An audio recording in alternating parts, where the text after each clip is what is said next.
Now it is. You go. Okay. As you can tell, tonight what we really want to do is spend some time trying to look at how we can integrate some of the things that we have learned and some of the theological discussions that we have had. Even trying to understand that the way that we look at God, the way that we understand God, is really not just meant for our own personal enjoyment or even for our own personal sanctification as a dead-end street. There's actually much more that is going on in the world. And so although it is wonderful that Jesus Christ came and saved us and that we have peace with God, the beauty of the gospel is that it's never really intended to be a dead-end street. And so I love to be reminded, and I love to remind others. So I think about conversations I have with my kids. Yes, it is true that Jesus Christ died for you, but he didn't die only for you. And so there is this engagement that we have with a world that is lost, with a world that does not know who God is. And then I would say in relation to that is therefore not living in peace with God.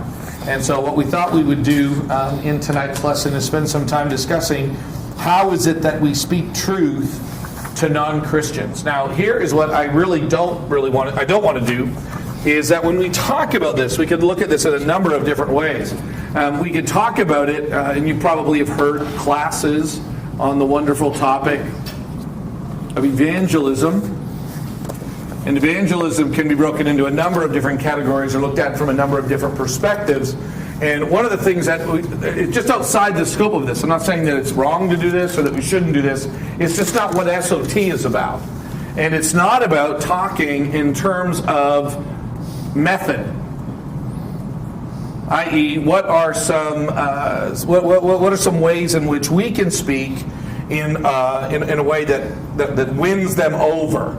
Because then we could talk about, and then you probably have heard this, it'd be really good to be authentic, it'd be really good to be genuine, it would be really, really good to be caring.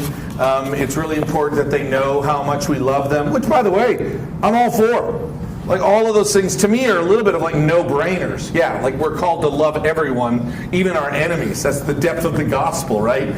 So it's like if we're called to love our enemies, and we're really called to, in some really profound sense, to love everyone, and therefore those things of being kind and being gentle and being truthful and being honest and being genuine. By the way, those are characters that we have, whether we're sharing the gospel with non-Christians or not. That's who we are. You cut us, we should bleed integrity. You cut us, we should bleed authenticity. You cut us, we should bleed the fruit of the Spirit, which is gentleness and kindness and those kinds of things.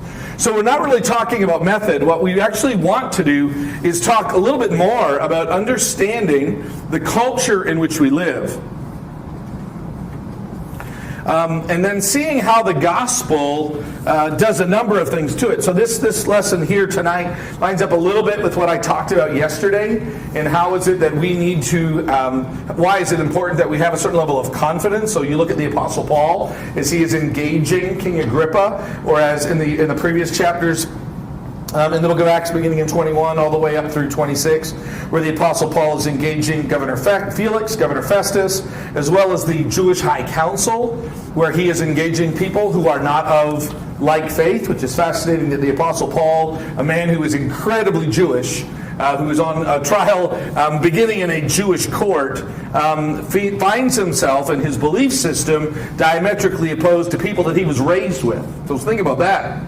The Apostle Paul, his understanding of who God is, has actually set him up to be diametrically opposed to those people who share almost every aspect of their lives with him. I would even remind you, therefore, what's really going on in the expanse of the gospel is not a war of cultures. I would say that is really a misunderstanding, for the gospel finds no culture to be redeemed without the gospel itself. So the gospel comes and transforms culture. The gospel itself doesn't find a place within any one culture. Think about this. Even within the Jewish culture, the gospel didn't come and Jesus went, you know what? I mean, I'd love to tell you guys some stuff, but you already know everything. You're already Jewish. So I'm just going to go hang out with my family and peace out. No, Jesus Christ comes and he says, can I tell you what needs to change about who we are and how we live and how we treat one another and he talks everything from legal systems to political. Jesus goes after it all, and these are his people. And so when you have this bringing together, and there is like a conflict that happens But when we talk about this conflict, what we're not trying to talk about is, so then how do we prepare for war? I want to remove that element. And so I want to spend a little bit of time talking about our culture and then looking at the gospel particularly, and I'm using that as kind of a broader term, not just the salvation message, by the way, but the kind of the bigger picture of the gospel, which is that through Jesus Christ, God is establishing a kingdom where His reign is going to transform the world. Okay, so the gospel is not just about us getting saved or people getting saved. It is about. I think it begins. I don't mean this individualistically, but it begins with a transformation of a person, and then that connects to a transformation of a community, which then resembles people who are under the divine lordship of Jesus Christ, under the guidance and the direction of the Holy Spirit. And so there becomes this engagement of, if I can just, I'll use this term, of gospel-oriented people. And how do we then re-engage culture, if that makes sense? How do we re-engage it? And really, I mean, I think I'm nailing this right. This is kind of what we're spending a lot of time talking about over the next few Wednesday nights. So we kind of apologize for those of you that are doubling up on Wednesday and tonight. Although tonight we're just, I think, doing it in one lesson. Yeah. And we got about the next 4 weeks that we're going to be looking at on Wednesday night, which is entitled How to be Christian in how to be Christian in an unchristian world. Thoughts? We don't apologize for these things lining up, like you said. But if you think the last few Sundays in Acts, we've really seen the Apostle Paul speak in a very specific context, in a very specific cultural setting. That he's in Caesarea, he's on the coast. He's not in inland Hebrew territory. He's not really testifying in Jerusalem, where he can assume that everybody shares a lot of his deeply entrenched beliefs and convictions and values. No, he's he's in California. So he's a guy who grew up in Missouri, and now he's being held prisoner in California. And they keep trotting him out every now and then to kind of say what's what. And they're like, okay, so what are you being accused of? And he keeps telling the story. And he does so with such a clarity, with such a, there's a boldness or a confidence or just a simple matter-of-factness about the message that he tells. And I just think, what would it be like to be in a California-esque context and to say things like, why do any of you consider it incredible that God raises the dead? If I were in California under threat of execution for whatever, and I'm having to keep coming out to explain things, I'm going to probably naturally and maybe wrongly take a very skeptical, apologetic view and see, well, we all kind of assume that if I were to drop this, there's a cause that did that, and then there's a cause that moved, and I'd start doing cosmological arguments, and I'd play this philosophical game. And I love that Paul just says, why are you so surprised that God can do God things? And one of the reasons that I don't talk like that in a California-esque context is because my culture is messing with me more than I know. And I'm bowing down to it even when I think I'm not. And that's what we hope to do tonight in probably more summary form, and then over the next 4 weeks on Wednesday, is not remove culture, but to recognize what is culturally driven in us, and to let the gospel transform that in us so that we can speak clearly like Paul. So we're looking more at a little bit of an evaluation of the culture in which we live, and then to appropriate ourselves in such a way so that we can speak effectively. But when I say effectively, it's not just being utilitarian and trying to find tricks of the trade or tips to somehow back our particular culture into a corner.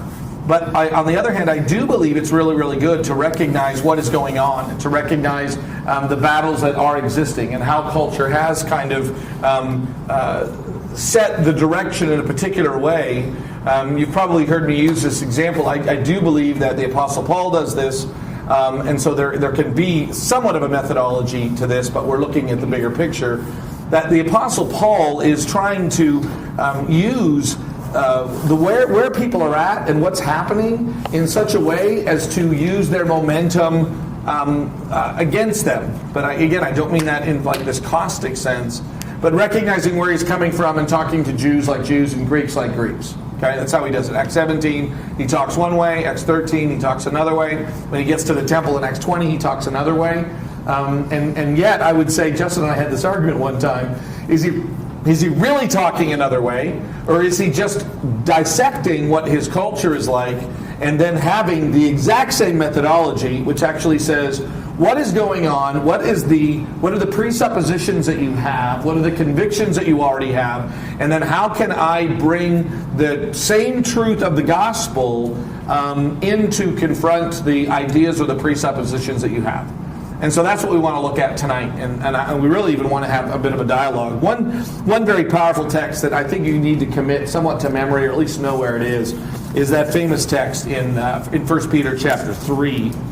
In 1 Peter chapter 3, Peter, in this text, by the way, he's not talking to Christians who are living in a Jewish context, but ones that are living in a Roman context. And I'll begin actually in verse 13.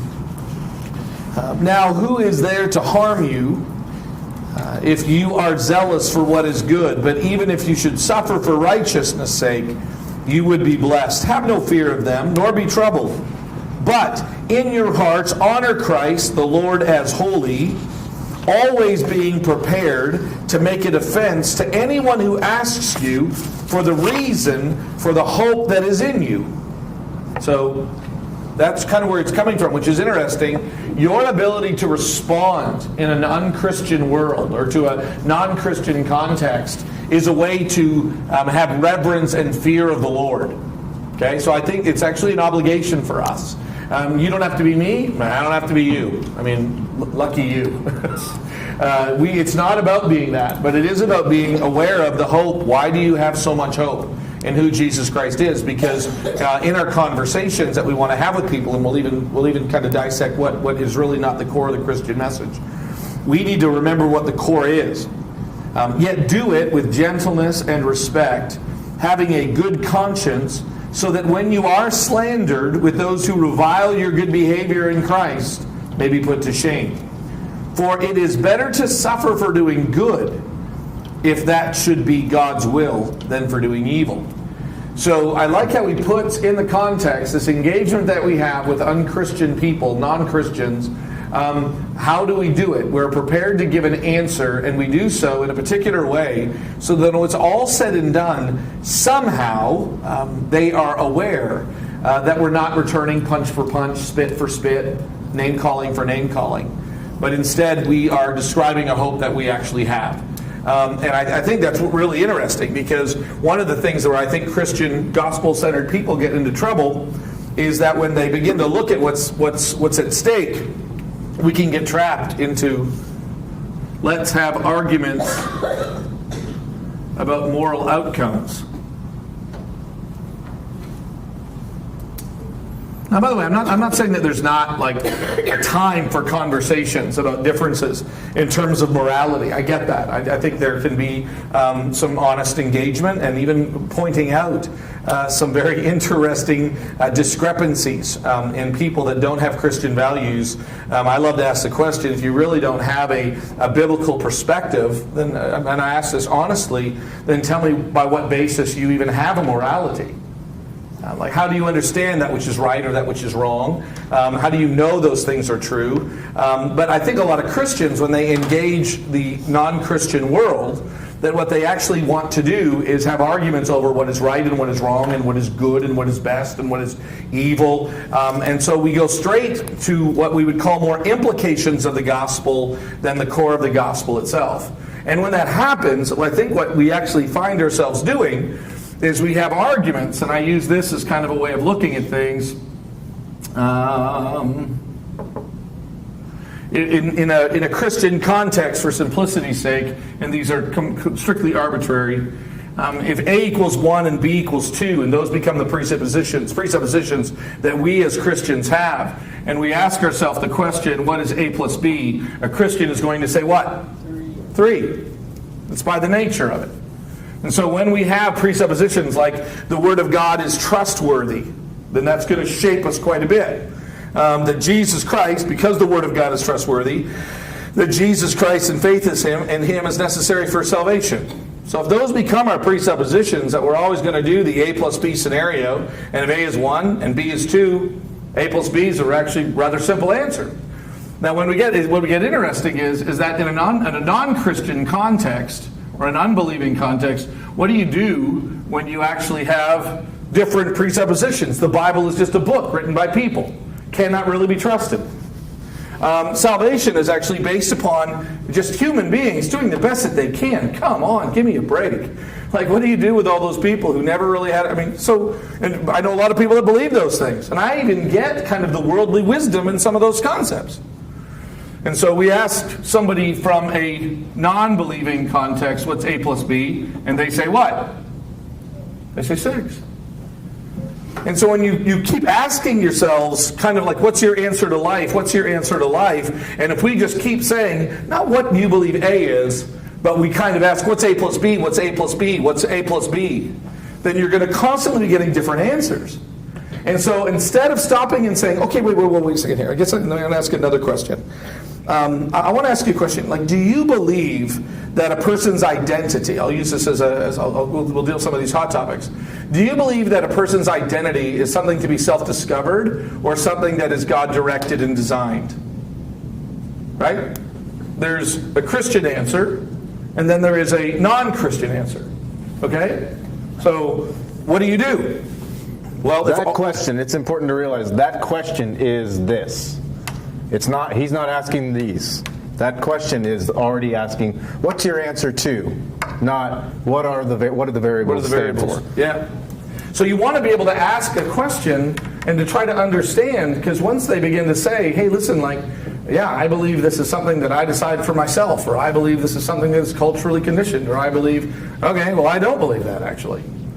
So the conversation that I was sharing in my sermon on Sunday about the young man that was asking me about the Christian obligation that I feel, at least, to go to parts of the world where people don't know who Jesus Christ is and to share Jesus Christ with them. It has nothing to do with the fact that I think my culture is better than them. I really can, I promise you, genuinely appreciate the diversity within cultures. And so when this young man was deeply concerned, and I can even appreciate that. I'm not not even mad at his conviction. If anything, I think, man, alive as a Christian, I appreciate your confidence, young man. I did. I walked away from that and I thought, wow, this guy's got more confidence than some Christians that I know. He seems pretty bold about this, which is STUMO, which, for those of you that do know, STUMO, Brandon and Kimber Eats, he's the regional director, and he's a part of our church, has a real heart for the people of India who do not know who Jesus Christ is. And I've actually trained up a number of Bible teachers who are from India. And so they're literally from India, Indian, going back to help their people find out who Jesus Christ is and to preach the gospel. And when I asked him the fundamental question, kind of one of those core questions, what do you believe about people in India? And he basically said, I believe that salvation is based upon people's good intent. And I thought, okay, well, we're on fundamentally different pages. So I get why you're upset that we're changing their culture. And now can you understand why I would have an obligation to go over and tell them?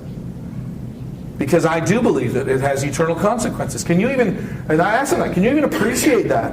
And he said, I don't know if I agree with it, but I can appreciate that. I said, yeah. Like, what if you found out that smoking caused cancer? Would you not go around and tell people that smoking now this new thing on the vaping thing, it was going to save everything because it was going to fix the problem, and now we're going to freak out about vaping, and it's like the end of the world, and I'm just going to hear everybody preaching this gospel of don't vape. That's the new gospel that I'm going to be hearing people talk about. And honestly, if it's a health risk, I get it. We should probably tell people to not do it. But I asked him that question. I said, how confident are you in going to non-believers and saying, hey, by the way, I just want you to know, I genuinely know, I know this. I know that God is totally cool with you being a Hindu and worshiping Him that way. I said, are you confident with that? You want to kind of walk around India and just kind of confirm everybody and just kind of say, hey, by the way, no, I know. I said, are you that confident with what you know? And then I love to ask this question, which kind of goes back to the source issue. On what basis do you have that assurance? Well, me and my friends, we were talking about it at Aspen. And by the way, I don't even say that like, ha ha ha. I'm saying I might go, there's not much of a better answer, to be honest with you. Right? I mean, it's not like, if I were to say to you, yeah, well, I talked to this really smart professor, like that's not much different than some people at Aspen. And by the way, I'm even okay. I really am. I'm generally okay with people saying, I don't understand how you can trust this book. I totally get it. This might be for you. This might be your Aspen. I can't believe you trust the book. I do, actually. I do trust this book. I think it's better than a couple of other 22-year-olds at Aspen. I think it's got a deeper history. I think it's got kind of a greater veracity that's actually to it. But if you ask me why I do believe it, I do go there, right? And I do get that I'll even be laughed at. Wow, I can't believe that you would do that. And so one of the things that I want you to recognize is that we're not going to get wrapped up in moral outcomes. We are going to go back, and that's why it's so important. And what this class is going to be doing for us is this class, School of Theology, helps us understand, because I mean, it's not even A plus B. Like in true theological studies, there's a way in which I think I could present the argument that it's, A plus B times 2 divided by the root of. I mean, it's a complicated equation that's, and then I need to say this, that's simple enough that anybody can do it. Does that make sense? So you guys, I mean, that's what I love about theology. It's incredibly complicated, and yet Jim Johnson can do it. So we all can do it. So it's not about, wow, having to know all of these things. But in the 1 Peter 3 text, I do believe that those of us that have given gifts of time and ability are going to kind of search theology much deeper so that we can give an answer to the things that we actually have. Jim's not advocating for a faith in the Bible for faith's sake. Like, he's not saying that when he and this young man have a cite your sources type conversation, he says, well, I was talking with my buddies at the coffee shop, and Jim says, well, I believe this book, that both, like, Jim's not putting those on, well, this is my preference and this is his. We have, like, really good reasons for the book, sure, for trusting the book, and sure, and that's a whole nother class. But just trust that there are reasons that this is so utterly trustworthy, and I, in all kindness, because I do know the boy that you're talking about, I don't trust, like, I like the wealth of wisdom that he's working from, I think would fall down like a house of cards in about 2 seconds with a little scrutiny. And I trust this to hold up to about 2,000 years of scrutiny and still throw on a pretty heavy punch. So, and I think, so let me just kind of give you this, because we even put there, Ryan and I spent a bunch of time talking about what we would try to do tonight. I'd love to have some discussion if you want. Do you notice that one of the things that we're looking at, so it's not so much a method, but it is something, right? It is trying to give you some help, because we do want you to know how to engage people. I think it's really essential that whenever you engage people who are not of the faith, that you begin to ask them what is their source for their assurance or their confidence or their belief system. So it's kind of a fancy word would be their epistemology. How do you know what you know? And I think that's a worthy conversation to actually have. How do you know what you know? Why do you believe what you believe? One of the and it's not just to kind of set them reeling, but I think it's safe to say that when we look at in terms of like the way things have been shaped since about the 1600s, there has been this lean, and that's kind of what we want to spend our last time talking about tonight. There has been this lean towards a more secular approach to this. And so if you were to divide up history into that which is secular and that which is sacred, so the things of God and the things of the world, in terms of perspective, how many of you, I'm a hardcore follower of Jesus Christ, I have for my entire life, and more so when I lived in Canada, but I have my entire life kind of felt like I was an alien and a stranger, right? Even in the Bible Belt. Right? I've really kind of felt like this wasn't my home. Like I was the one that was out of step. I never walked onto a university campus. I didn't attend the University of Calgary walking around going, oh yeah, no, most of these people think just like me. I literally walked around my high school. I mean, the only place where I don't think I thought that was my house. But almost any other place where I walked, I thought, wow, nobody thinks like me. Nobody has the same basic presuppositions. I mean, we might share some ideas, but anybody else feel like it leans that way? And I'm not mad. I swear to you, like, do I look mad? I mean, I'm not angry about it. It's the world in which we live in. And so therefore, when we say, how do we speak to non-Christians? Let's recognize that we are the few and they are the many. Okay? And we love them and we care for them and we want to engage in a conversation with them and we want to do so even for their benefit, for the glory of God. So it's that kind of engagement that I love the question. I don't mind being asked, hey, why do you believe what you believe? Right? That's what the 1 Peter 3 text is saying, isn't it? Why do you believe what you believe? And I think it'd be good for you to answer that question. Why do you believe what you believe? Without giving, because I think we could get a number of different responses to this, how confident are you in what you believe about what you believe in terms of the source? How confident are you? Does somebody want to talk more about the confidence piece than the kind of the reasons behind it? How confident are you? I'd say I'm confident, but how could I answer a question or if they want to throw an argument?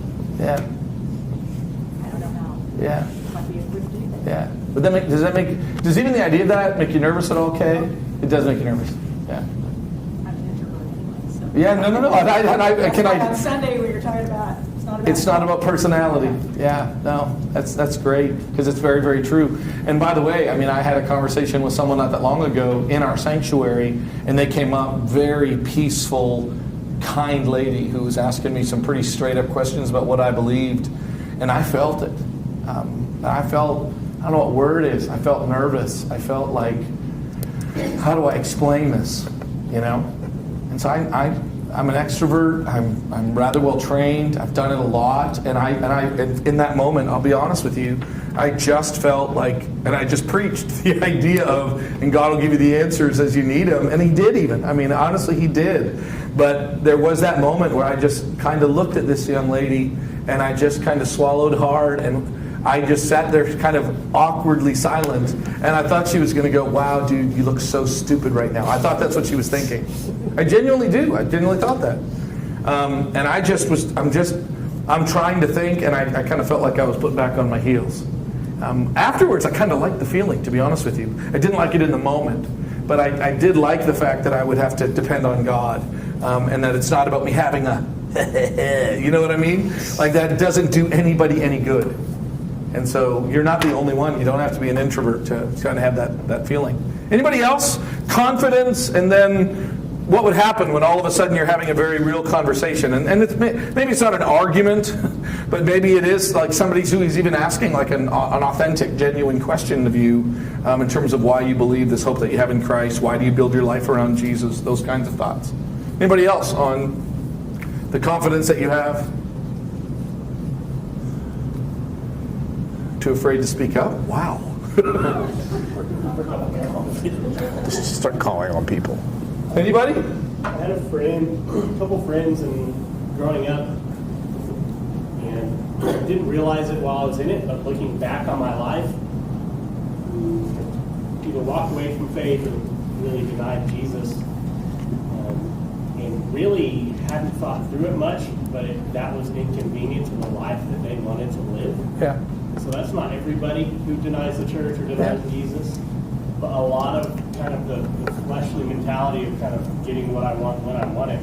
It wasn't necessarily a thought through worldview. It was just, I'm going to kind of live how I want as the authority, and that kind of is against what's over here. And so really, it's not like there's this conscious at odds. This is kind of the easiest, most desirable path for me. Yeah. And that's what I'm going to choose to take. Two great philosophers that have kind of talked about that. One is Marilyn Manson. He, in his autobiography, I thought this was fascinating. I was spending some time in Barnes & Noble years ago, and I pick up his book. I don't recommend it, by the way, because it is hard to stomach. It is really, really hard to stomach. But I found it very, very fascinating that because I'd always heard the way that it's usually told, right, by youth pastors, and that's why Justin's a different kind of youth pastor.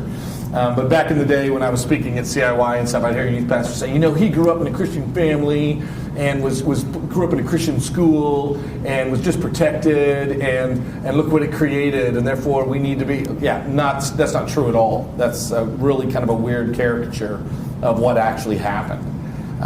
But when Marilyn Manson was a rather young age, he found some pretty destructive hobbies and habits. But at the very, very core of who he is, when he particularly joined the Church of Satan, even when I say that, I'm not talking about like the cultic side of that. There's actually a free thinking side of that. Okay, the Church of Satan. And really what they're trying to get at there is this absolute freedom of thought and this freedom of action that Marilyn Manson at a very, very young age just really fell in love with. He fell in love with in a rather dark, sinful world, but he fell in love with the idea of I don't want anybody to tell me what to do, and I don't want anybody to tell me what to say, and I don't want anybody to tell me what to think, and I don't want anybody to tell me like how I should act, and therefore I'm going to, and he literally fell into this, and that became the rule of his life. And so anything that would somehow preach at him, and by the way, do you look at him and go, he is just so conforms to social trends? No, he doesn't. By design, by the way. And so what you're describing, Justin, is what is his confession. It's not carefully thought out. It was, I have a thought, a feeling, an urge, I'm doing it, and nobody can tell me not to. That was his thing. And so I think that's interesting. On a much deeper level, I challenge you to even follow back even the thoughts of a very famous philosopher, Aldous Huxley, who went to University of Philosopher of the last century, actually, the previous century. And when he was asked the question why he became a rather devout atheist and wrote quite a bit about the atheist manifesto, but he didn't write the manifesto, but about the atheist perspectives, his answer was, I went to college, I wanted to sleep with my girlfriend, it became a lot easier. He wrote in much more beautiful, lofty terms, by the way, but it was essentially, I wanted to follow a system that removed any kind of guilt or any kind of structure from my life. And that was kind of the reason why I decided to not believe in the Bible and to not believe it wasn't well thought out. And I think about that Huxley quote a lot.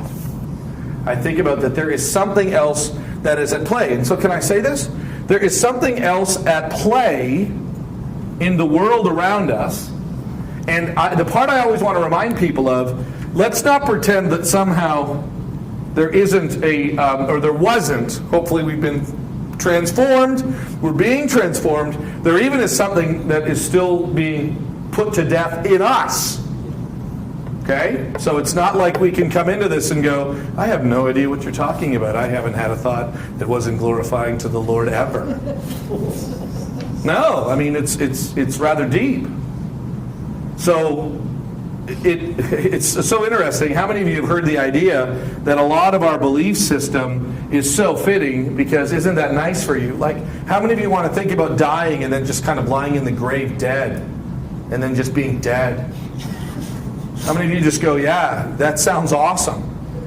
So do you understand the critique that, well, therefore you created the concept of this other place and this sky fairy that is going to come and take you away?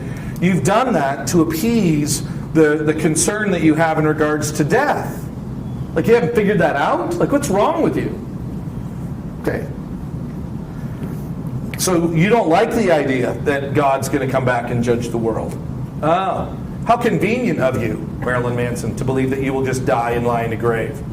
That you'll never stand judge, Marilyn. How convenient of that is that of you? To reject all of these things in terms of what the Bible teaches and of what many, literally millions, billions of people have believed. Isn't that convenient? I mean, who can't use the convenient speech? Right?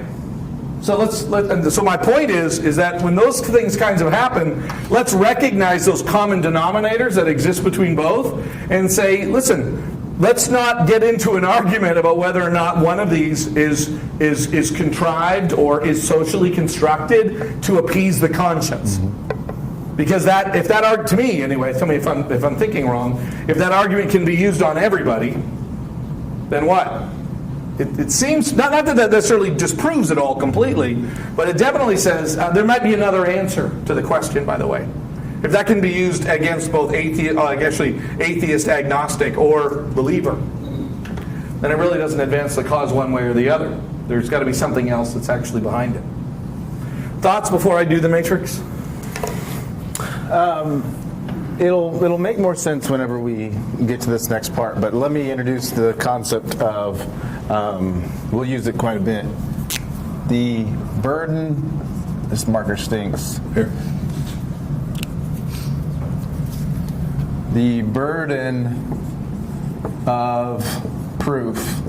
Oh, dang it. Oftentimes when someone asks me a question, I quickly feel the obligation to answer it. I want to be faithful to 1 Peter 3, so I always want to be prepared to give an answer. But part of giving the answer doesn't always have to be defending my position, because there's this little rule in systems of debate or in argumentation where the person who is doing the investigating, who's doing the accusing, who is trying to dismantle my view or question my view, they bear the burden of proof. So I'm sitting over here as the Christian, and the other Ryan in the room would like to make me feel a little uncomfortable. Why do you believe what you believe? My knee-jerk response is to launch into a host of reasons why I believe what I believe. But the true rules of debate are, tell me why you don't. Like, you have to start. And I put the ball back in his court. And when we start to work on this matrix that Jim's going to draw, you'll see that, not that we're trying to wiggle out of having to give an answer, but when you turn the question around, and then you realize that we both have to answer that question. Yeah. A lot of times, if it's in a non-Christian asking a Christian kind of context, they're trying to nail me to the wall and expose me as the fool.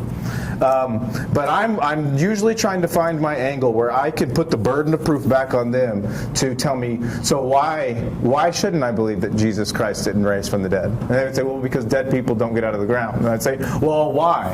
And then eventually we'll get to that they have a non-supernatural view of the world. And then we're starting to get back into our variables. So bear that in mind as Jim starts to work through this. So I'm indebted to, and again, I think any of you could read this book. It might be a little bit of a deeper trudge for some of you more than others, but it's entitled How Not to Be Secular. It's a very short reading in comparison to the much bigger work, which is called The Secular Age, by a Canadian philosopher, Charles Taylor. Surprise, surprise. Wayne Gretzky and Charles Taylor, and Steve Nash and Mike Weir. Yeah. I wonder if Wayne Gretzky ever called Charles Taylor. He wouldn't be able to understand him. Catholic philosopher, but also theologian, but probably more of a philosopher, much more of a philosopher. And in his book, A Secular Age, this is what I think is very interesting, is that what he says in this book, which I think is, some of this might be kind of new to you, and this is one of the reasons why I've kind of liked studying back and looking at this. Many of us have this idea that how we even created this non-Christian, unchristian world. By the way, when I say unchristian, I don't mean like societally evil and terrible. I just mean they do not share the common foundational presupposition that God is the creator of the world and is coming back to judge it. So that's kind of what I'm talking about when unchristian. It's not even anti-Christian. Yeah, it's not anti-Christian. It's just that they don't share the presuppositions that the Christian world ultimately shares. And so literally what we actually find is that most people believe that how you got the Christian world, how the Christian world was created, is the Christian world was created societally and structurally by the creation of a meta-narrative or a story that is firmly entrenched with myths.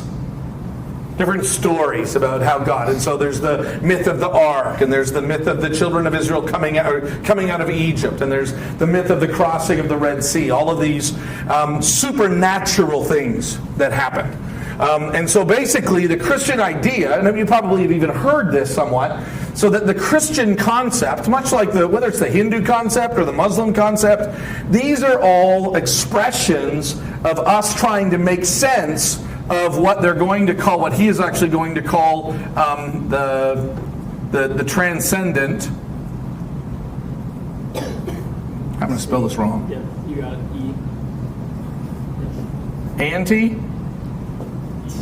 ENT?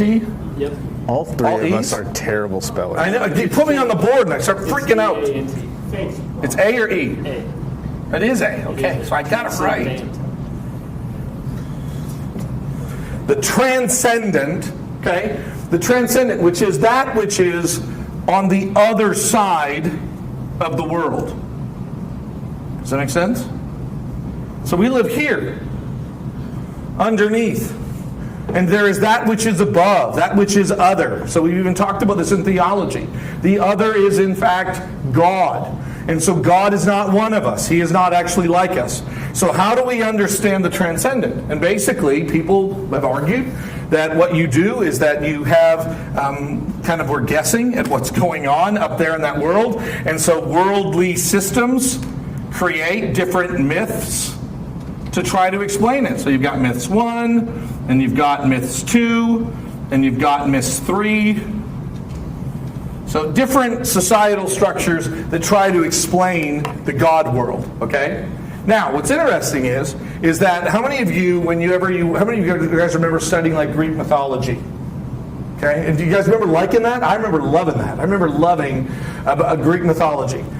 And then I remember thinking to myself as a kid, and I was afraid to ask my dad about it, like, what's the difference between Yahweh and Zeus? Like, isn't Yahweh like a kind of Zeus, or is Zeus a kind of Yahweh? And is Jesus Hercules? Is he like our Hercules? Is that what it is? Is that how that works? How many of you know what I'm talking about? And so these become, man, we don't really know how the world works. We don't really know what's kind of going on. And so we're just going to take some shots at it, and we're going to kind of guess what the transcendent is like. That's why there's a very famous Christian, and I use that term, it really confuses the heck out of me, Paul Tillich. And he would actually call God the TR. Transcendent reality. The transcendent reality. Because he wanted to admit, he's an ancient liberal of probably the early 1900s. Paul Tillich just said, we really don't know. Like, Christians call him Yahweh. So it's kind of that pluralistic way of looking at things, very relativistic looking at it. And so he just called it the TR, the transcendent reality. And so your transcendent reality is God and Jesus, and there's others that have a transcendent reality who are Hindu or who might be Buddhist. So Muhammad has their transcendent reality. And so he was kind of looking at religious systems. And by the way, that was a very popular way. What's interesting is that was a popular way of looking at the world after the Enlightenment. And that's what we want to kind of point out. What happened with the Enlightenment, okay, and this is critical for you to realize, what happened with the Enlightenment is they just went, let's just stop kidding around. It doesn't exist. And they just erased it. They got rid of it. And so all of a sudden, these have to be myths. I mean, there's no other choice. If there's nothing above, if there's nowhere to go, if there's nothing beyond, then everything is below. And if everything is below, and that becomes, right, the assumed. There is nothing above. That's the assumed. If that then becomes the assumed, then how do you explain Matthew, Mark, Luke, and John? How do you explain it? And the answer is, people are trying to figure out life. They're trying to look for hope, right? This is what they're trying to do. And so they create these stories and make themselves help themselves sleep at night. Right? I mean, how many of you, don't raise your hand, I can't know this information. I really can't know this information. I have heard that there have been people that have lied to their children about an elf on the shelf. Okay, I've heard about this. Don't think they're Christians if they did. I'm not kidding. But you know what? Why do you do the elf on the shelf? Right? Why do we do? I don't want to get in trouble on this one. Santa? Anybody mad at me yet? For joy and manipulation. It's because, here's what's very fascinating. So a lot of you know our good friend Uri Goldflam. He is our guide in Israel, and he is very Jewish. He is not a follower of Jesus. He even said on our stage, remember this, right? There's absolutely nothing you could ever say for me to change my mind about my faith. Okay, well, as long as you've got an open mind, we should be good. And by the way, I've told him that. He's a very good friend to this day. And so I love the way in which we can speak truthfully to each other. And I could easily take it from him as well, as you've witnessed in much of the Holy Land. But as you look at what's happening, so he starts talking about these meta-narratives, these stories about Abraham, and they're myths to him. They're just myths. And so I had the question one time when I was just asking him, I said, it's kind of funny that you say that they're all just myths, because I thought that you believed that historically you had a right to be in this land. But if they're all just myths,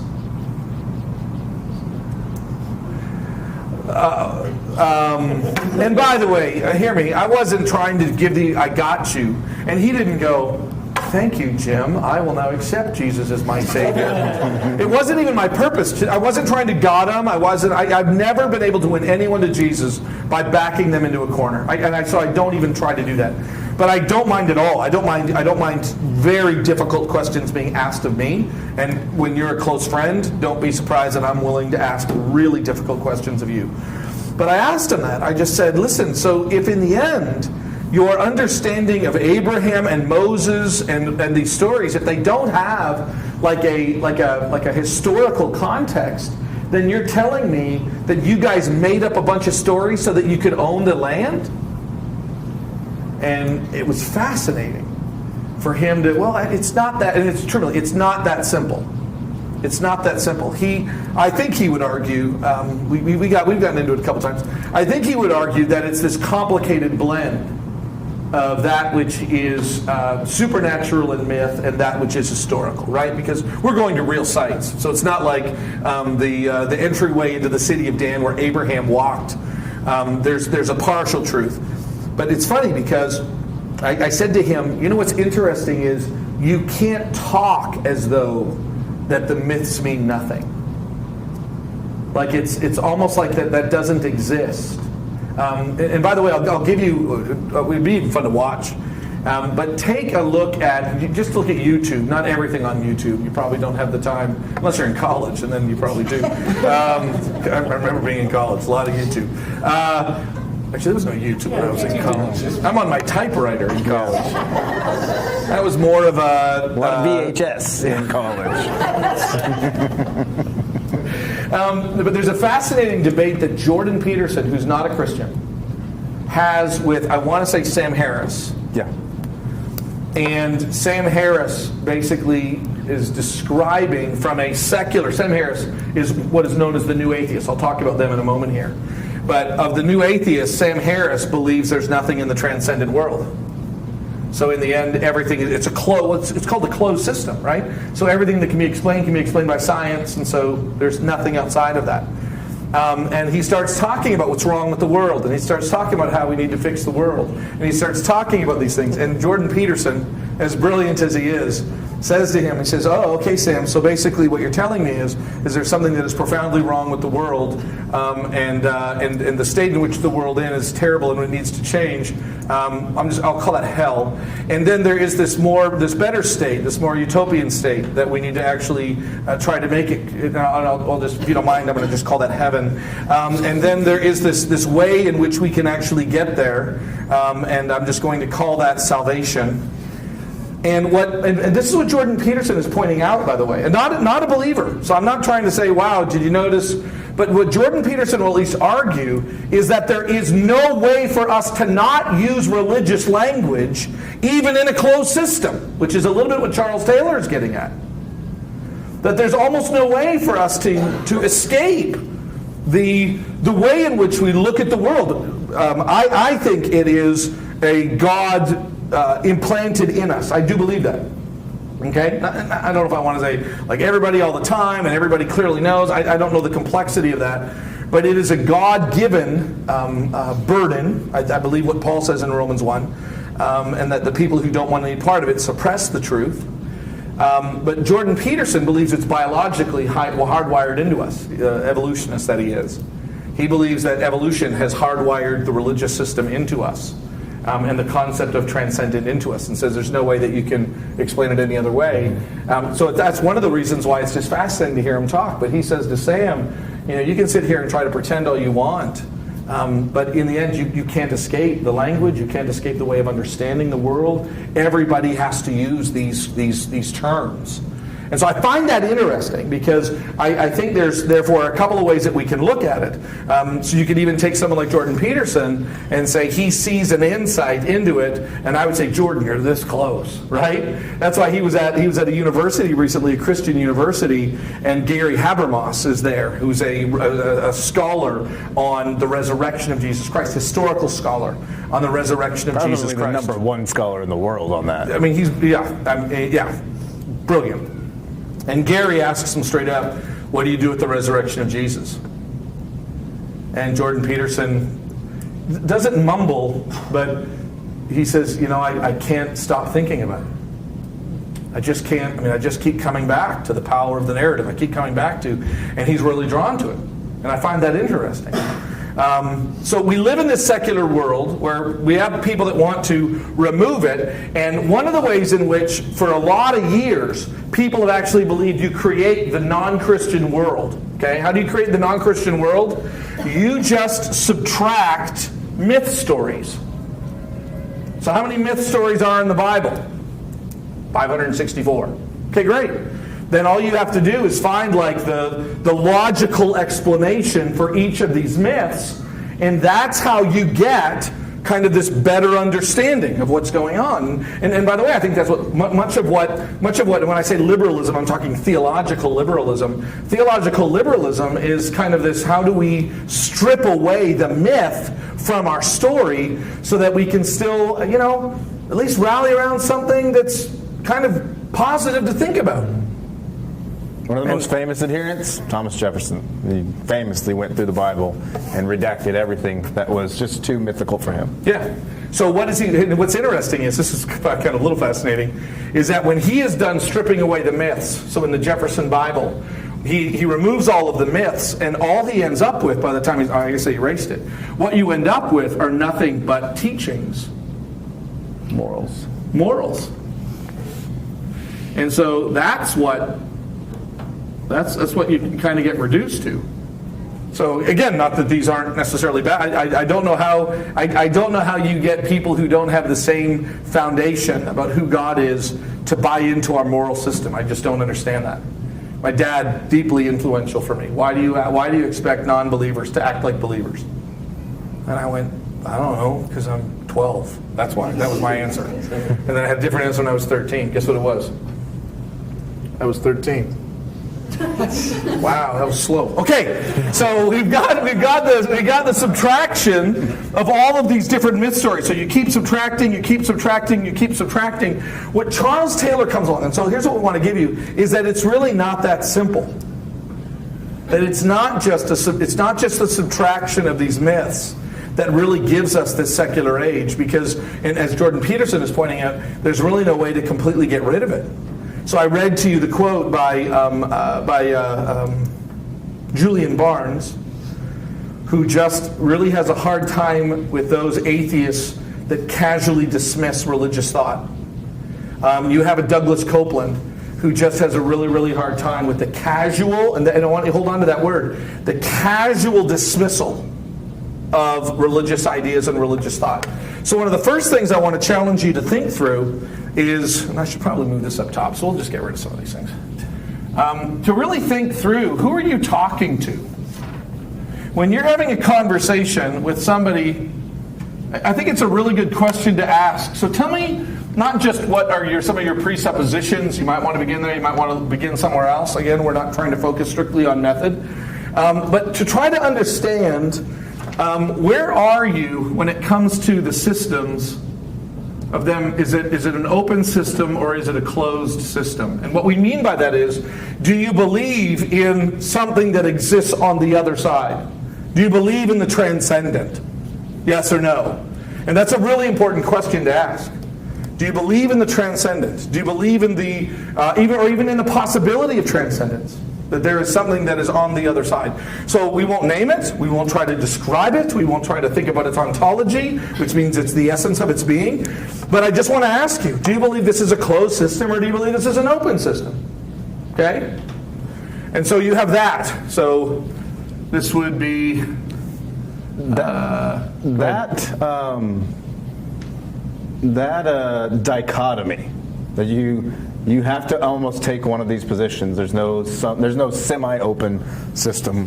That dichotomy is what grew out of the Enlightenment period. Yeah. For all of human history prior to that, and Charles Taylor develops this idea by walking through the evolution of the term secular. He said, for all of human history, prior to the Enlightenment, secular things were just things that weren't overtly related to ritualistic worship. There were holy things, like a text that talks about the words of God, or icons in a space of worship. And then there's other things that are just not really sacred. And then he says, by the time the Enlightenment is kind of in full force, sacred and secular now have different realms where they operate. Secular doesn't mean common anymore. It means the world that we inhabit, and the sacred is just that transcendent stuff we got rid of. So secularism went from everyday common items to the closed system world. And now we have these two options, although adherents of one might often say that there's really only one option and you're delusional for having the other option. But that's how we got there, is the word secular. Yeah, so you have the idea that are you open to the transcendence? So that's what we mean by that. Are you open to the idea of transcendence? Or are you closed to it? Because I think those are two different conversations. Okay? Now, one of the things that I love that Charles Taylor, and this has really helped me in my conversations with people who are not believers, is that there is, and so he uses, so I'm using his language, I'm using Jamie Smith's language. He uses the idea that there are those people that this is here's his term, that this is their take on things. That as they look at the world seems to be open.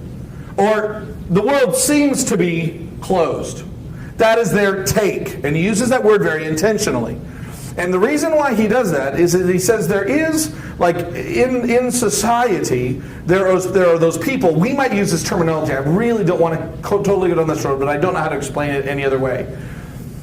This group of people that could be in both the open or the closed camp are still open-minded, are still able to be honest about the complexities of the conversation. Okay?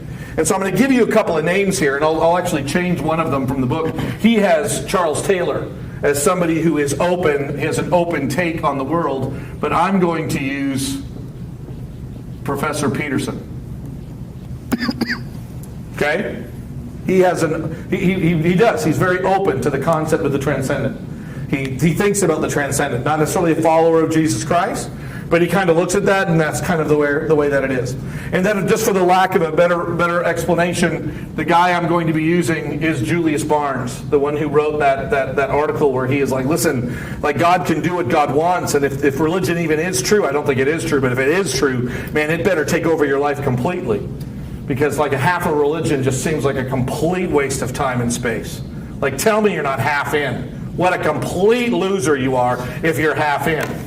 Right? So he's close to it. He doesn't get it, but he's he recognizes that it's way more complicated. And by the way, I would tell you that why is it important that we understand the complexities of this? Because when we try to have conversations with our Petersons or our Barnes, it's really helpful to know how open are they to the conversations that we're going to be having about faith. Because too often we want to kind of relegate into rather simple terms. They are or they aren't. And I'm saying I don't deal with people that are that simple. I deal with people that the spectrum is much, there's a lot more colors in the rainbow, so to speak. And so it really helps you to see not only where other people are, but as I'm going to point out, it'll even actually help you kind of see where you might be. Julian Barnes is as evidence that he believes in a closed system, but he is aware of the fact that you're allowed to have a different perspective. He famously wrote, "I don't believe in God, but I sure do miss him." Like, he even gets the value that religion can have to a society, though he's not buying it. That's an awareness that he believes in a closed system, but he's also willing to say, that's just me, though. Peterson might actually be more like Barnes, to be honest with you. Peterson might go, you're giving me a little more credit than I probably deserve. Okay? Now, I want to move it down to kind of the next category, and so take is subtle. The other one, if I were to use the word, you're spinning it that way. That's spin. That's spin. That's a far more intentional, maybe even of a somewhat duplicitous. Although when I say duplicitous, can I say duplicitous and well-intended? No, I don't even know about the intent. But it is definitely firmly entrenched. Very convicted. Very convicted. Yeah. Like it is clear. It's obvious to them. Hello? How could it not be?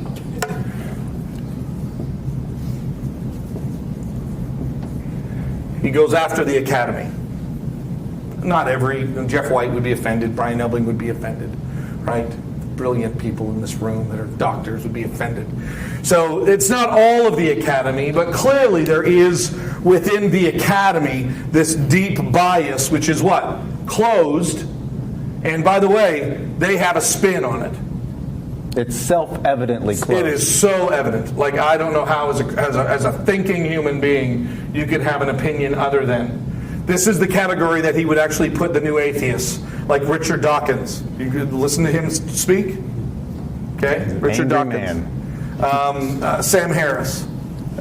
Okay, so it's clearly it is all spin. Bill Nye the Science Guy. Bill Nye the Science Guy. Yeah, it is a closed system in terms of how that operates. And then what's fascinating is, and this is the part that I love, do you know who he puts up here? And I think he's right.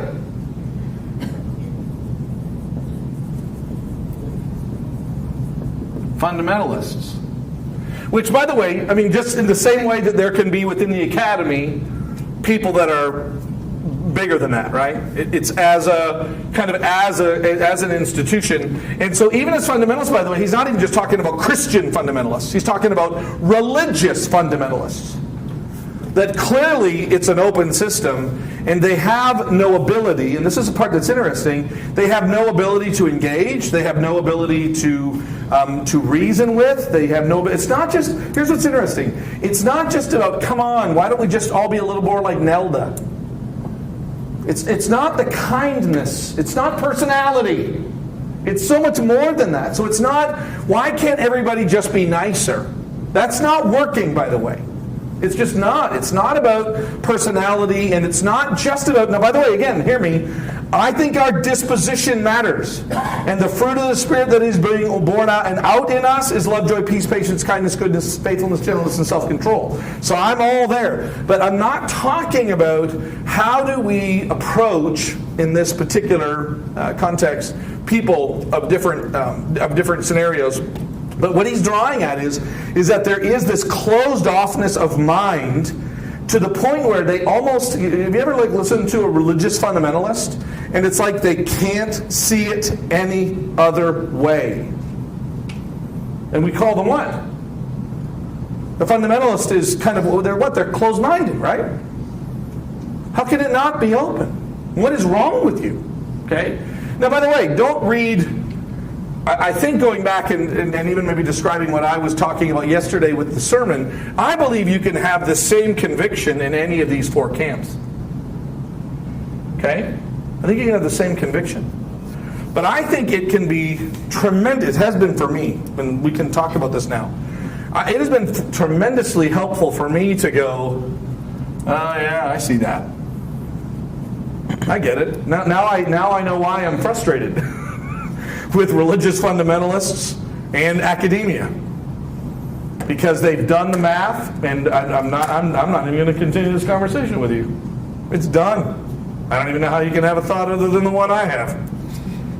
That's kind of where it's at, and truly, it's not just arrogance. I would argue, as Jamie Smith or Charles Taylor talks about, it's a far deeper way of it's in some sense like a natural conviction. So it's not just arrogance. Again, it's not personality. And then I like to even go back and say, and I do see some similarities between what's going on between these individuals. Back to the math analogy. If you have two sets of A's and B's and then you just come to natural different answers. On the spin side, you're unwilling to entertain a discussion as to how did you get those other variables? Why do I think A is 1 and you think A is 3? They can't. It might not even be a matter of the will. They cannot entertain that discussion. And what you have between on the take side is a humility that says, no, I do believe A is 1 and B is 2. But help me understand how you came to 3 and 4. There can be a genuine amount of progress that can be made when you're talking with someone who does not agree with your convictions to genuinely give them a chance to convince you they're right. There's a humility, and that's in my conversations, that's where my confidence usually lies. Is that I'm so convinced that A is 1 and B is 2 because it says so in here that I don't mind you giving me your best shot to convince me otherwise. Yeah. And I think we're going to have a more productive conversation going forward as a result. So that's kind of where my confidence starts to bubble up, is I'm willing to set 1 and 2 aside and let you try to, okay, win me. Like, I don't want to be wrong. Win me. BA. I have a question. Of those people that come to you on Sunday or else time, I just don't believe it, I don't buy it. How many of those people have thought it out in terms that you described here this evening? Yeah. People who just said, I don't have a, quote, feeling experience. God obviously is not spoken to me Sure. in person. I just haven't felt, just curious. And how do you respond? Yeah. And other than say, you need to come to, SOT. The solution to everything. Yeah, which makes a lot of sense. But what is your answer to them? Yeah. Well, yeah, no, that's a great question. How would you do it now? Yeah, no. I think it's a great question, because what I have really found is that, and I've had all of these people come and talk to me. I'm sure maybe you have too. I've had all these different people come and talk to me. These guys want to argue with me, usually because I'm not enough of one. Yeah, you're the liberal to them. Yeah, I'm the liberal. I was like, wow, okay, that's strange. Didn't know that was possible. Actually, I do know that's possible. Just don't blame it on my Canadianness. I'm trying to get rid of that. So you've got those people. They want to argue. These people want to argue with me. They think you're the fundamentalist. Yeah, they think I'm the fundamentalist. I'm like, you don't get me either. So these people, it's far more, and that's why I think it's good. Again, I don't like the idea of like categorizing people, but I do like the idea of knowing that there are categories of people. Does that make sense? There has to be. And by the way, it's impossible for you to think in any other way other than categories. If not, everything in all of life would just be like this weird blur. But how many of you, when you're driving, know car, tree, house, pedestrian? Right? How many of you know, like, university campus, not university campus? You can figure that out? Huh, okay. So categories are actually helpful, so don't be afraid of the categories, okay? By the way, let you get it wrong sometimes. I've met people where I thought they were this and they were this. Okay? I've met people where I thought they were this and they ended up being this. So, hey, you're wrong in your assessment of me being this, and I was wrong in my assessment of you being that. So it's good to be able to grow in that sense. But Pia, going back to your question, these are more interested in the argument and rather dismissive of the conversations that I'm going to be having. So in which case, I'll think about some of the things that Ryan was describing. I love to just get very, very, very, very clear, and unless they want to engage in a lengthy debate, which most of them don't, okay, I will state very clearly. I go back to my presuppositions of the things that I believe, and then I say, do you share those presuppositions? And they cannot imagine how I got there. And I say, yeah, like that's what we would need to discuss. And I kind of leave it at that, if that makes sense. Okay? These are the ones that I find most interesting. Right? Because by the way, I think you can be lost. You can not know Jesus in any one of these categories, by the way. Right? You really can. I probably resonate with one category more than others, okay? But I think these are things that are really, really helpful. These ones here, on the other hand, are very interested in kind of a rather healthy, lively conversation. And therefore, I develop actually relationships with these people. And I continue to help these people see openness. And I continually help these people and Jesus. And these people see Jesus. See, these have a different obstacle to overcome, right? Someone in a closed system, one of the first things they're going to have to believe is what? Anybody who comes to God must first what? Believe that He exists. So there's that added obstacle that I might actually have. I'll tell you a great, powerful story. A young man, him and his wife at the time, neither of them were believers. They kind of stumbled into Sunnybrook, and I'm sharing the gospel with them, She's the one who asked me, I love this question, in order for me to get baptized, do I have to be a Republican first? And I laughed. I said, I've never voted in my life. Today's the Canadian election. I've never voted in my life. I'm never more proud of it on today, actually. But I've never voted. So yeah, no, you don't have to be a Republican at all. It's all about being a Jesus follower. Well, what about these? And she had all these ideas that I don't even know are necessarily true. Some ones that I think are clearly even not very healthy. But I told her, I said, listen, it's about following Jesus. Now, if you're telling me that you're never going to really follow Him and you're always going to have everything on your terms, and you're not going to be a believer, just by definition. So I'm not going to baptize you if in the end you think you're the God of the universe. But if you are believing that you need Jesus as your Savior, we can work out the other pieces. But I'm telling you, like, He's the one that sets the tone for everything, for me, for you, for everybody. You get that? And she's like, yeah, no, I get that. And so kind of a neat story. Her husband's tougher nut to crack.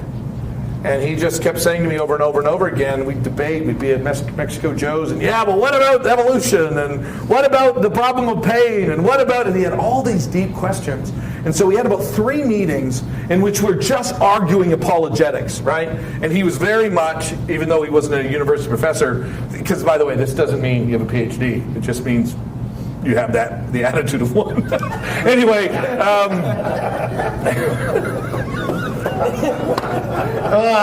it's funny.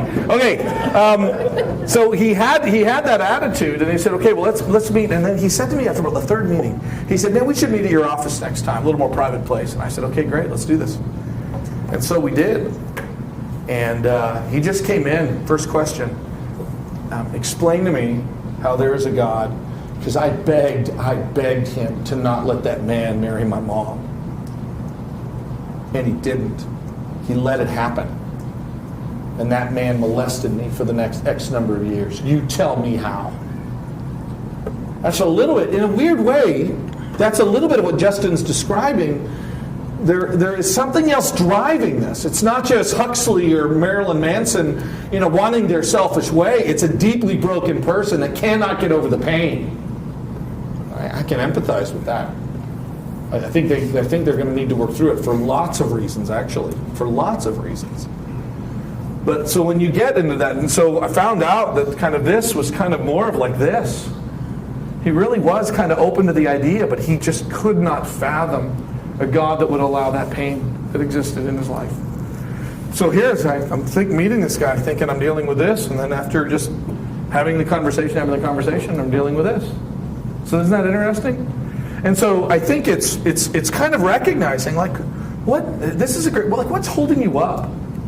I tell the famous story of a young man, very intelligent man named Kevin in Edmonton, Alberta one time after I'd been spending the summer working at this church and helping people kind of think through theological things. And I finally said to Kevin, what is it that's keeping you from accepting Jesus Christ? And he just said to me, I don't want to be a sucker.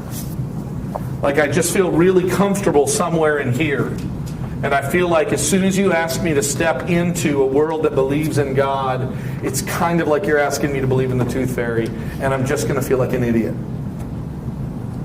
And I just said to him, maybe you're already an idiot. And he said, well, what do you mean? I said, well, you already believe in a system. So how do you know your system's right? Which is kind of what you're describing. Hey, let's not put me under the... How do you know your system's right? And I began to ask him, like, how do you know? Where did we come from? Where are we going? How do you know? And what was fascinating was he had never really thought it through. And so I found this guy he definitely had one of the nicest guys you'll ever meet. So he probably had this without the attitude. And then the more that we began to talk, and I don't even want to say, by the way, there's a progression. It's not like we convert them from here to here, and then we convert them from here to here, and then we hope they don't go to here. Like, that's not what I'm just, it's not that at all. It's not that at all. But I found that Kevin had a very kind of a closed off, couldn't see it any other way. And then the more that I began to just share with him the complexities of life and the gospel and what the Bible, I'll tell you, it's fascinating how many people don't believe the Bible and they have no idea what it is. They have no idea what it is. I find that to be absolutely fascinating. All the contradictions in the Bible, like where? Well, you know, there. That's the best time to have a Bible with you and slide it across the table and say, show me them. And I'm not, again, we're not doing the got you. Just tell me what you're talking about. Like, what do you really mean? And I have found that to be really helpful. So we're not trying to win them to here. But I found out that Kevin, if anywhere, was here, and really, fundamentally, I think was here. And then by the time we were done, I didn't ask him to take some blind leap of faith. We had some very intense conversations. I was actually gone. My brother-in-law continued those conversations. They're good friends to this day. And Kevin finally said, no, like, I believe. I believe in Jesus Christ. I believe in the death, burial, and resurrection of Him. For him, it's still like the secular world still kind of hangs around. Like it's still complicated for him. It's still difficult. And I will even admit, I think some of my confession on Sunday was, like, I still wrestle with faith. I really do. I'm so grateful for Charles Taylor's work because it's really helped me see that part of my struggle is like a byproduct of my time, of my culture. It's almost like I can't shake it. You know what I mean? It's kind of like my birth. I'm Canadian. Sorry. I like hockey, MMA, and I wrestle sometimes with the supernatural, right? But you don't have to be Canadian for that, do you? No, you just have to be post-Enlightenment. And I don't know if that's bad. I don't know if I'm proud of it or whatever. I had a professor in college who was very postmodern in his thinking, brilliant Belgian gentleman, graduated his PhD from the University of Chicago, so one of the premier philosophy schools in the world. And when I had him as a professor, he was a deep, strong believer, but very postmodern in everything that he thought. Back then, we were reading deep philosophers and listening to REM songs and Reality Bites, the movie. I don't know if you guys remember that movie from the 90s on the complexities of the existence of God. That was Dr. Castley.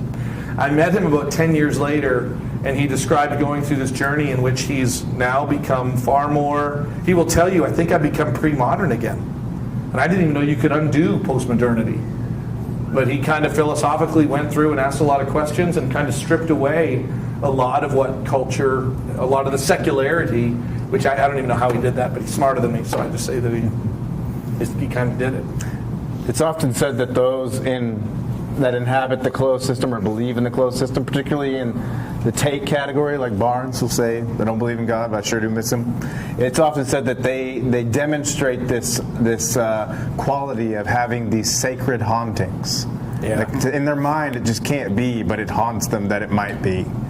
And these authors never talk about it this way, but I wonder if in the open system, if what we often struggle with as Christians are these like secular hauntings. I know it can't be, but it bothers me. Like I still got to think about it. Like, and by the way, so don't even think about this just in terms of like Christian, because I found it very fascinating. I don't think because you're a spiritual person that therefore you're even necessarily a step closer to Jesus. So I don't buy that anymore. I used to believe that, you know, Oprah was one step closer to Jesus than a person that was more closed, right? Let's say Oprah is open. She seems to be actually on the open side of things. Not Christian, but open. I would even argue in some ways a rather fundamentalist, just not like a Christian fundamentalist, but in a lot of her thinking, very fundamentally kind of driven, okay? My assessment. When you look at that, it's very interesting to see that the way that they're driven and the way that they're doing it doesn't necessarily save them, okay? But it gives me kind of a point of contact to push off from. One of the last things I want to share with you, and we'll be done, is I thought this was really fascinating. You've got those in the open system who believe there is transcendence, okay? And then you got those in the closed system who do not recognize any. And imagine this as a battle line, these kind of this battle. So here is the borderland for those who live on the open side, and here are those that are living on the closed side, and then we go to war, okay? And this is one of the things that Jamie, and maybe he was stealing it from Charles Taylor, he says that the energy that is usually expended upon people who have to traverse this section, he says that what happens to many of them is that as they are debating and arguing, many of them kind of just lose steam. I thought this was fascinating. And they kind of just go, you know, I might just live here now. He says there is created this neutral zone that exists where I don't know if I want to go back to the clear fundamentalism, so to speak, right? And I'm going to kind of live, and again, don't read too many lines. Where's the line of salvation? It's not that kind of diagram. But it really describes like what happens when people who are coming from a very closed system, we got it all figured out, there's no way that there is, and so they decide to engage. And they get kind of a little bit, and they kind of go, I kind of like here. He calls this, in religious or theological, like the demilitarized zone that exists in the middle. And he says, and by the way, I even see this politically. I think this is happening right now in America. Is that people on the right or on the left all of a sudden are like, okay, but we got all these convictions, and this is the way it needs to be, and they're all really, really excited. And then they're going, but we got to talk to these other losers. And then they go and they begin to engage them, and they're like, wow, we've got a lot of things in common. Like, I think I don't even know, I don't want to go home anymore. I think I want to just live here. And so he describes this even in religious terms. And so what I really have kind of even trying to picture myself is going, I kind of like walking around in this zone the majority of my time and going, hey, like I know you're from here, because you can be like when I'm not a loser, a lost person. You can be lost over here, and you can be lost over here. Does that make sense? Like, again, we're not talking. This is Muslims. Like, sure. Muslims are in that category. Mormons and spiritual people who can't see it any other way, right? Still don't need Jesus. But all of a sudden, but can we have conversations? And so I love the idea of asking, hey, like, are you in this neutral zone? He says that life in this zone is inevitable for many, and it can be exhausting. He says you live this world of like cross pressures. Yeah. I'm firmly like convinced of who Jesus is and what my connection to Him is. And as you started out the lesson tonight, Jim, just feel like an alien in a place I don't really belong. Mm-hmm. And so I just feel pressure from all sides. And Jamie Smith says, I don't think there's anything wrong. Just welcome to 2019. It's the times. Thank you, Enlightenment. Great idea. So I think that how do you talk to people that are unchristian? Which one? Right? Which one? And I love the fact that I can have a lot of things in common with people here that can be more so than people who might even share a concept of transcendence, who still don't know who Jesus is, by the way. Now, Jesus is a game changer on every term. But it's not about religious or not religious. This is the non-Christian world in which we live in. And by the way, the concept of those cross pressures is like I'll lay my cards. I would argue that any conscientious, honest person has to admit that none of the issues are as truly as simple as those who are on the fars of the spectrum, philosophically, religiously, whatever. I think in the end, the vast majority of us recognize the cross pressure, and you cannot sustain that kind of rabid determination, I guess is the word that I would use. And that is, I think, the greatest opportunity to come and to present the gospel, so to speak. But by the way, I'll go anywhere and talk to anybody about the gospel. Right? So don't waste your time with closed people, and don't waste your time with, waste your time with anybody. Tell them about Jesus. Yes, Tammy. Okay, I'm simple, and I have to make stuff really simple. When you were first talking about Paul and how he would kind of go into the culture and he didn't back up against them and just, anyways. I got the picture of judo, or is it judo, where you take the momentum of the person as to be. Yeah, yes. Yes. I mean, that's the picture that I get, and I'm just thinking that, just like that requires training Yes. how to do that we again need that. Yes. And so one of the things I love to do with cross pressure is I love to help people feel it. So this young man that wants to talk about Hindus and really wants to talk, I was sharing my concern about this young man with Drew Moss. And here was Drew Moss's statement. I thought this was so insightful. I was embarrassed that I didn't think of it. Drew Moss said, really? Wow, India, like that's the country he wants to defend? The one that believes in like the infanticide of women and the caste system? Like how can any... That's the culture he wants to protect. That's the culture he wants to try to protect? Wow. And I never even thought of that. And so it's that kind of cross pressure, right? That I want to be able to say, and that has to be part of the conversation. That's so what Drew did there, and this is what, if you can figure out how to do this. That's the judo. Yeah, so you find out, so again, be willing to set aside what you believe A, B, C, and D equal. Find out what they believe they equal, and then start doing a lot of long division with their variables, and watch how they realize how absurd some of their conclusions must be. And what I'm usually looking to do is to find the inconsistency in their math. And then just say, if you're interested, I have an alternate set of variables we can try out. See, once they're on, I believe this, because this is even what happens to me when I get into debates, is that when I become unsettled, I become teachable. Like me. When Jesus unsettles me with his truth, all of a sudden my defenses, interestingly enough, go down. And all of a sudden I become vulnerable. That's why the parables are so shocking. That's why the parables work so much. Is that when all of a sudden your defenses come down, you become teachable. And so that's when I've learned. Even when I had, Taysir, who lived with us, who was a Muslim, like I learned a lot when all of a sudden he had questions I didn't have answers to. So he wasn't unsettling my concept of the resurrection, but he asked me a bunch of stuff, and I thought, wow, okay, I guess I don't want to try to convert you to eating pork. My sons, when they were younger, trying to convince them to eat bacon. I'm like, yeah, I got bigger issues than whether or not this guy will eat bacon.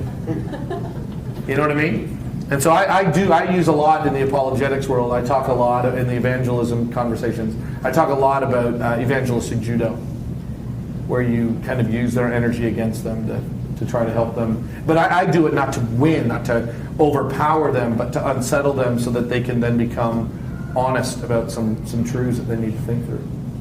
I get a picture of in the middle, running around and finding these people that are bouncing around and taking their energy and throwing them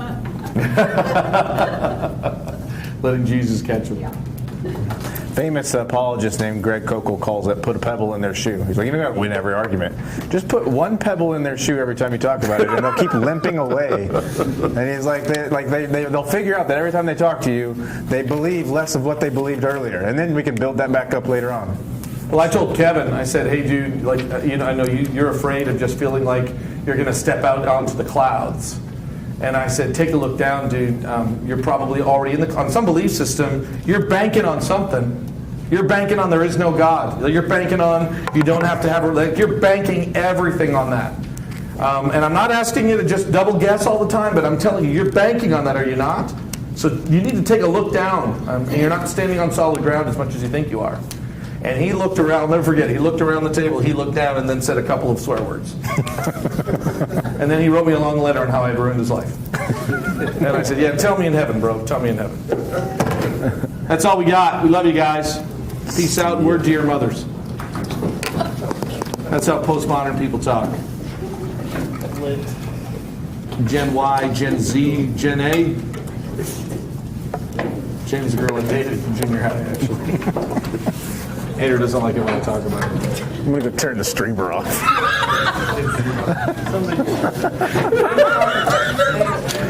Good thing is Before Andrea Jim will has never watch to this. write an apology letter, I better